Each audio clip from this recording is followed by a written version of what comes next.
Rahim. Assalamu alaikum dear students. Welcome to Mission MBBS for Entities channels. Dear students, आज के lecture में हम एक अनदर पार्ट को डिस्कस कर लेंगे फ्रॉम HEC USA 2023 टेस्ट, यानी जो 3 दिसंबर को जो टेस्ट हुआ था। और पिछले लेक्चर में हमने केमिस्ट्री और बायोलॉजी को डिटेल से डिस्कस किया था और हर MCQ से रिलेटेड जितना भी इंफॉर्मेशन बनता था, हैंड्स थे या ट्रिक्स थे, वो भी हम डिस्कस कर चुके हैं प्रीवियस लेक्चर में। और यकीन करो ज़्यादातर वो MCQs रिपीट हुए थे जो कि 2022 टेस्ट में हम डिस्कस कर चुके थे। आज के लेक्चर में हम डिटेल से डिस्कस कर लेंगे क्वांटिटेटिव रीजनिंग, और ज़्यादातर MCQ इसमें भी रिपीट हुए। इसमें क्या क्या हुआ HEC वाले, जिस तरह हमने डिस्कस किया था, या जिस तरह अगर यहाँ पे सेल प्राइस का पूछा हुआ है, वहाँ पे हमने डिस्कस किया था कॉस्ट प्राइस आप लोगों ने किस तरीके से फाइंड आउट कर लेना है। और वहाँ पे आप लोगों के साथ मैंने स्क्रीन पे ज़्यादातर चीज़ें शेयर की थी टाइम कम होने की वजह से, और ज़्यादातर MCQs वहाँ से भी HEC वालों ने उठाए थे। तो स्पेशली वो स्टूडेंट जो नेक्स्ट ईयर के लिए प्रिपरेशन कर रहे हैं,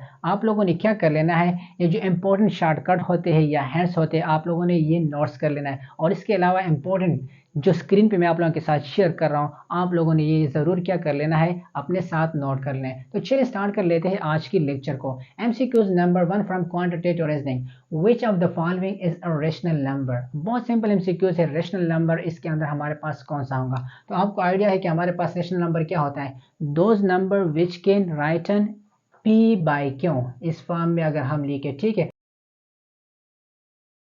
हमारे पास क्या होगा, नॉन जीरो। ठीक है, नॉन जीरो। इसके अलावा दो और इंपॉर्टेंट बात रेशनल के लिए आप लोगों ने याद कर लेना है। एक तो हमारे पास टर्मिनेटिंग डेसिमल होगा, टर्मिनेटिंग, ठीक है, और दूसरा हमारे पास नॉन टर्मिनेटिंग डेसिमल, ठीक है। अब टर्मिनेटिंग डेसिमल और नॉन टर्मिनेटिंग डेसिमल में क्या फर्क है। फॉर एग्जांपल हमारे पास यहाँ पे एक डेसिमल है, ठीक है, पॉइंट है, इसके बाद जो नंबर होगा वो फाइनाइट नंबर होगा, ठीक है, फाइनाइट। अब फाइनाइट नंबर जो खत्म होने वाला हो, ठीक है, ठीक है, डिवाइड हो सकता है। और इस तरह जो पॉइंट के बाद नॉट फाइनाइट होगा, ठीक है, नॉट फाइनाइट, वो हमारे पास क्या होगा, नॉन टर्मिनेटिंग डेसिमल। अब ऑप्शन में देख ले, पाई हमारे पास क्या है, irrational number.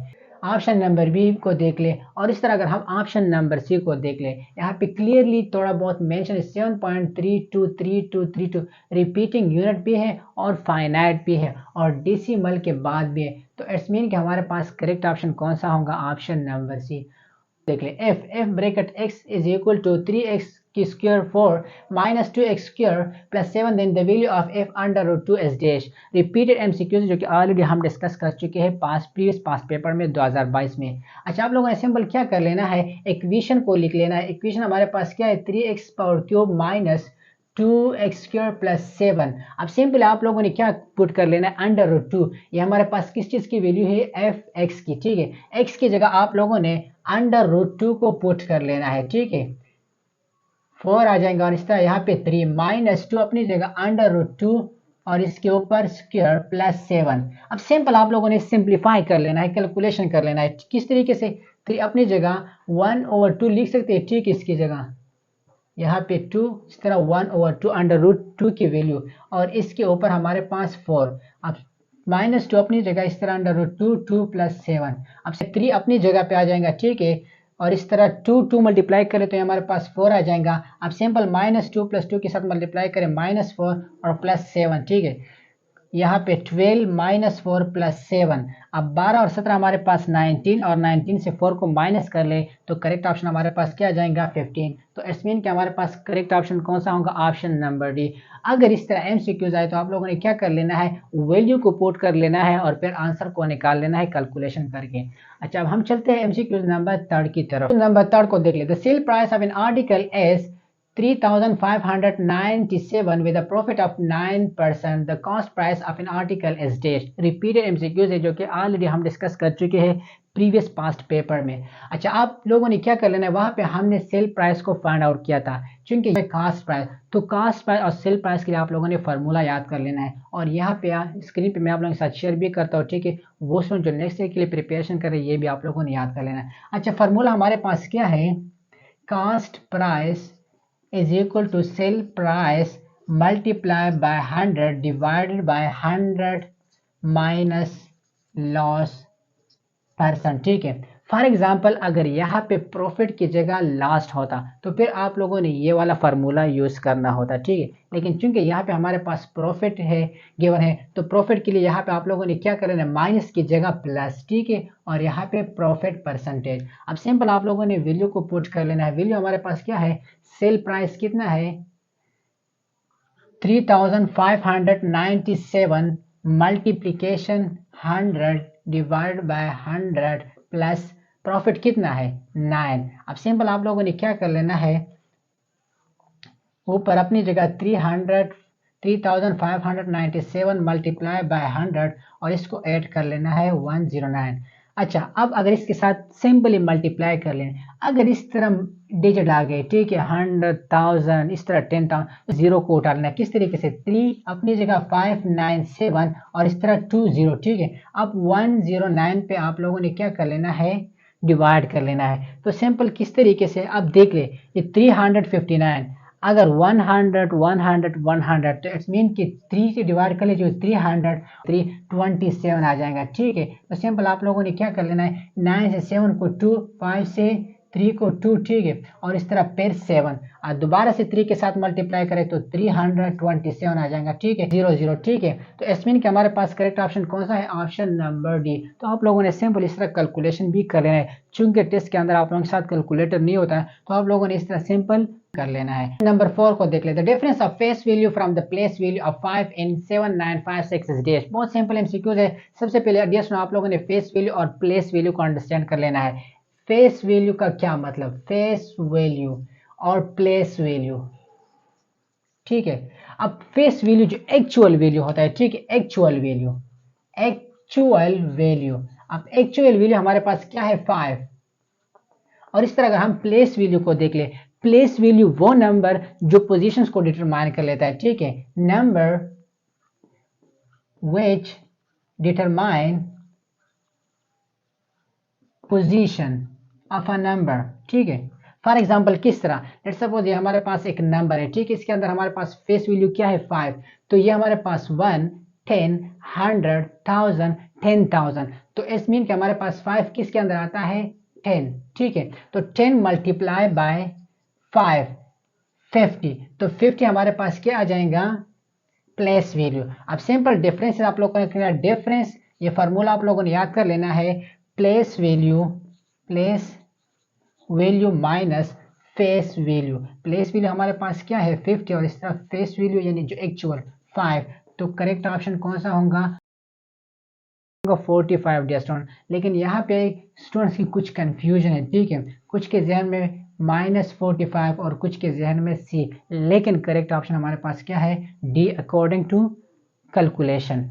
Number 5. Car A is moving with a speed of 50 km per hour toward car B, which is moving away from car A with a speed of 90 km per hour. What is the relative speed of two car? तो relative speed हमारे पास to car का क्या होगा। अगर देखा जाए इस MCQs के अंदर हमारे पास एक कार है, कार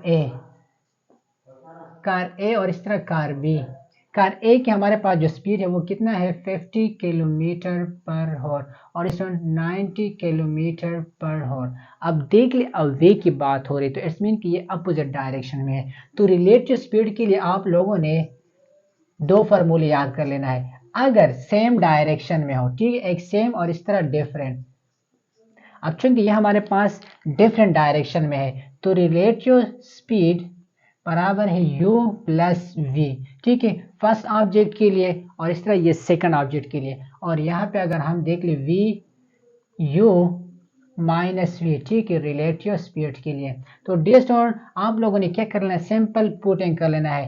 फर्स्ट ऑब्जेक्ट की हमारे पास कितना है 50 और इस तरह सेकंड ऑब्जेक्ट की 90, तो सिंपल कैलकुलेट कर ले, ये हमारे पास क्या जाएगा 140 किलोमीटर पर हॉर। तो करेक्ट ऑप्शन कौन सा होगा ऑप्शन नंबर डी। तो इस तरह आप लोगों ने सैंपल कैलकुलेट कर लेना है। May be next time same direction में पूछा जाए तो सेम डायरेक्शन के लिए आप लोगों ने दरमियान में फिर माइनस पुट कर लेना है। अगर डिफरेंट डायरेक्शन यानी अवे के बारे में पूछा जाए तो फिर आप लोगों ने ये वाला फार्मूला यूज कर लेना है। अब हम चलते हैं एमसीक्यूज नंबर 6 की तरफ। नंबर 6 को देख ले। ये एमसीक्यूज भी हम ऑलरेडी डिस्कस कर चुके हैं प्रीवियस पास्ट पेपर में। बहुत सिंपल एमसीक्यूज है और इसका डिटेल कंसेप्ट भी मैं आप लोगों के साथ प्रीवियस लेक्चर में डिस्कस कर चुका हूँ और वो यहाँ पे मैं आप लोगों के साथ स्क्रीन पे शो भी करूंगा। आप लोगों ने ये भी दोबारा से रिवाइज कर लेना है। अच्छा, एमसीक्यूज नंबर 6 को देख ले। The sum of exterior angle of regular octagon is dash. देखिए लास्ट ईयर जो एमसीक्यूज रिपीट हुआ था वो ट्राइंगल के बारे में था और यहाँ पे मैं आप लोगों के साथ दोबारा से शेयर करूँ। आप लोगों ने ये शेप्स वगैरह इसकी जो साइड है या एंगल वगैरह है ये याद कर लेना है और इसके लिए मैंने एक टेक्स्ट भी आप लोगों के साथ डिस्कस किया था। अब चूंकि यहाँ पे हमारे पास ऑक्टागोन गिवन है तो ऑक्टागोन का जो स्ट्रक्चर है वो किस तरह होता है डियर स्टूडेंट, हमारे पास इसके जो साइड्स होते हैं वो 8 साइड होते हैं। ठीक है, कितने 8 यानी 1 2 3 4 5 6 7 एंड 8। अब एक्सटीरियर एंगल के बारे में पूछ रहा है डियर स्टूडेंट, हमारे पास एक्सटीरियर एंगल। ठीक है, ये क्या है एक्सटीरियर एंगल। अब देख लो स्टूडेंट ये एक सर्कल बना रहा है। ठीक है, लास्ट लेक्चर में भी हम डिस्कस कर चुके थे ये चीज।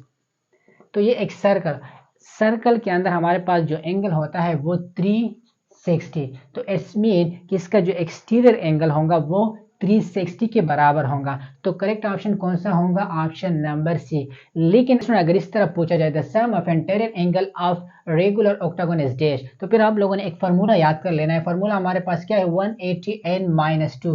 अब हमारे पास ऑक्टागोन कितनी साइड है 1 2 3 4 5 6 7 8। तो यहाँ पे आप लोगों ने 8 को पुट कर लेना है 2 पर मल्टीप्लाई बाय 8 180 यहाँ से 6। ठीक है, अब 6 0 0 8 के 48 4 4 1 4 और 10। तो हमारे पास करेक्ट ऑप्शन फिर कौन सा होगा 1080। ठीक है, ये इंटरनल एंगल के लिए। और यहाँ पे हमारे पास जो साइड वाइज एंगल होता है वो 35। तो फिर आप लोगों ने सारे कैलकुलेट कर लेना है। अभी एमसीक्यूज आ जाए एंगल से रिलेटेड तो आप लोगों ने इस तरीके से हैंडल करना है। इंटीरियर एंगल के लिए भी याद कर लेना है, इस तरह एक्सटीरियर एंगल के लिए भी आप लोगों ने इन्फॉर्मेशन याद कर लेना है। तो ये था एमसीक्यूज नंबर 6 से रिलेटेड इन्फॉर्मेशन।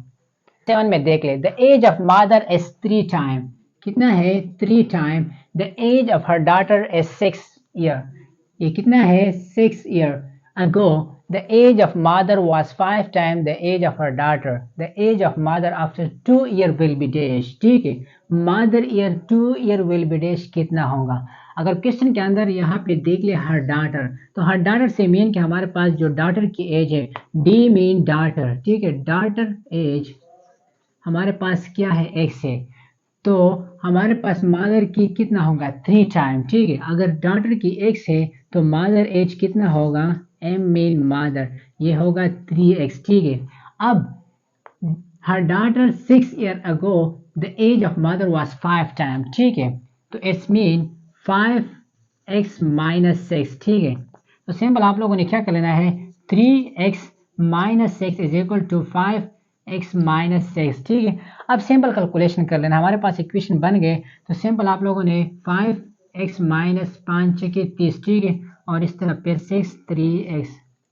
अब यहाँ पे चूंकि ये हमारे पास ज्यादा है तो आप लोगों ने क्या करना है 3x को इस साइड पे शिफ्ट कर लेना, तो 5x माइनस 3x और यहाँ पे इस साइड पे प्लस होगा प्लस 30 माइनस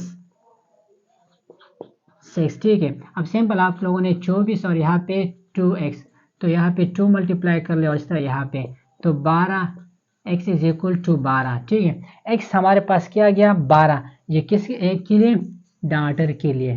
ठीक है, अब इसके बाद यहाँ पे हमने क्या लिया था डॉटर, तो डॉटर की एज फॉर एग्जांपल अगर हमारे पास 12 है तो मदर की कितनी होगी, दूसरी यहाँ पे 3 क्या होता है, तो सिंपल आप लोगों ने मल्टीप्लाई कर लेना है 12 मल्टीप्लाई बाय 3, तो 12 थिया 36, तो इसमें हमारे पास 36 आ गया। लेकिन 2 year will be the age of mother after 2 year. यहाँ पे आप लोगों ने सिंपल 2 को भी ऐड कर लेना है, तो 2 को ऐड कर ले हमारे पास करेक्ट ऑप्शन क्या आ जाएगा 38। तो करेक्ट ऑप्शन हमारे पास कौन सा होगा ऑप्शन नंबर सी।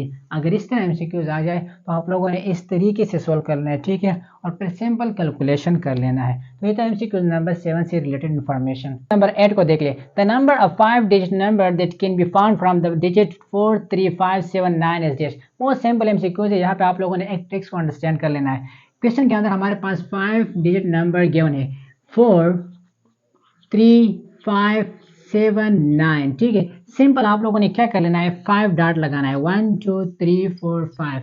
अब 5 डिजिट नंबर, ठीक है, 4 3 5 7 9 3 2 5 हो गए। तो यहाँ पे हमारे पास क्वेश्चन के अंदर क्या गिवन है, 5। तो यहाँ पे सिंपल 5 पेयर 4 रिवर्स जाना है, 3 2 1। अब सिंपल आप लोगों ने क्या कर लेना है, मल्टीप्लीकेशन कर लेना है इसके अंदर। तो 20 multiply by 3 60 multiply by 2 120 multiply by 1 is equal to 120। तो इसमें हमारे पास करेक्ट ऑप्शन कौन सा होगा, option number B. For example अगर इस तरह एमसीक्यूज दी जाए 4 3 5 7 9 और 8, ठीक है, तो फिर आप लोगों ने यहाँ पे 6 डिजिट देगा, ठीक है। तो 6 से आप लोगों ने स्टार्ट कर लेना है, 6 5 4 3 2 1, और इसके अंदर आप लोगों ने सिंपल मल्टीप्लिकेशन कर लेना है और आंसर को निकाल लेना है। तो ये था एमसीक्यू नंबर 8 से रिलेटेड इंफॉर्मेशन।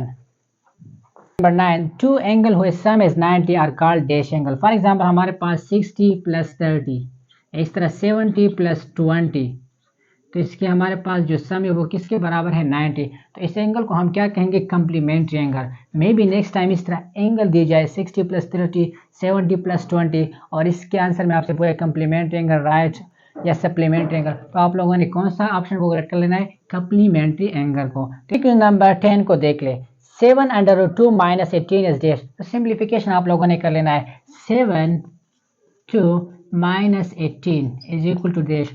तो यहाँ पे आप लोगों ने क्या कर लेना है, 7 2 को अपनी जगह, यहाँ पे -3 2, ठीक है। अब इसके हमारे पास क्या है, बेस सेम है, तो 7 - 3/2, तो 7 से 3 को निकाले 4/2। तो ऑप्शन में देख लें हमारे पास ऑप्शन नंबर डी करेक्ट होगा।